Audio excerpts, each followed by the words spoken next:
Hi అండి. ఇప్పుడైతే ఈ శారీస్ ట్రెండ్‌లో ఉన్నాయి కదా! అయితే ఈ బ్లౌజ్ వచ్చేసి బ్లౌజ్‌కి మనకు లైనింగ్ అనేది ఎలా అటాచ్ చేసుకోవాలో కొంతమందికి తెలిసుండదు. అందరికీ అని కాదండి. కొంతమందికి కొంచెం అవగాహన ఉండదు కదా! నాకే లేదు. ఫస్ట్‌లో అయితే ఎలా స్టిచ్ చేశానో ఇక్కడైతే చూసేయండి. లైనింగ్ అనేది మనము కట్ చేసుకున్న తర్వాత ఇట్లా ముందుకు పెట్టుకోవాలనమాట. మనము ఎంతైతే ఖర్చు వదులుకున్నామో ఆ ఖర్చు అనేది కింద వైపుకు పెట్టేసుకొని ఇలా వీడియోలో చూపిస్తున్న విధంగా స్టిచ్ అయితే చేసేసుకోవాలి.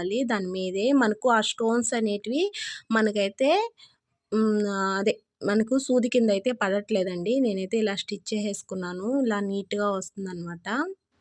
ఫస్ట్‌లో అయితే నేనైతే తల పీక్కున్నాను. దీన్నెలా స్టిచ్ చేయాలిరా బాబు అనేసి ఇలాగా మీకు చూపిస్తున్నాను కదా! నీట్‌గా అయితే వచ్చేస్తుంది. దానిపైన ఒక టాప్ స్టిచ్ అనేది వేసేసుకుందాము. వేసేసుకున్నట్లయితే మనకు ఫినిషింగ్ అనేది నీట్‌గా ఉంటుందనమాట.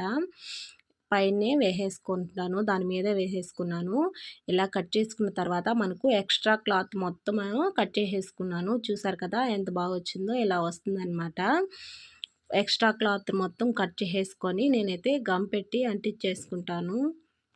ఫస్ట్ అయితే నాకు ఇవి ఎలా స్టిచ్ చేయాలో కూడా అర్థం కాలేదనమాట. మనకి కొంతమంది బిగినర్స్ ఉంటారు కదా! వాళ్ళకైతే ఇలా ఇచ్చినప్పుడు ఎలా స్టిచ్ చేయాలో అర్థం కాదు. అందుకోసమే ఈ వీడియో అయితే చేశాను. ఇలాంటి శారీస్ వచ్చినప్పుడు ఎలా స్టిచ్ చేయాలో అర్థం కాక ఉంటాం కదా! గమ్ పెట్టేసుకొని అంటించేసుకొని మనము ఇంకా డైరెక్ట్‌గా మనకు బ్లౌజ్‌కి అయితే స్టిచ్ చేసేసుకోవడమే అనమాట. ఇలా వస్తుంది.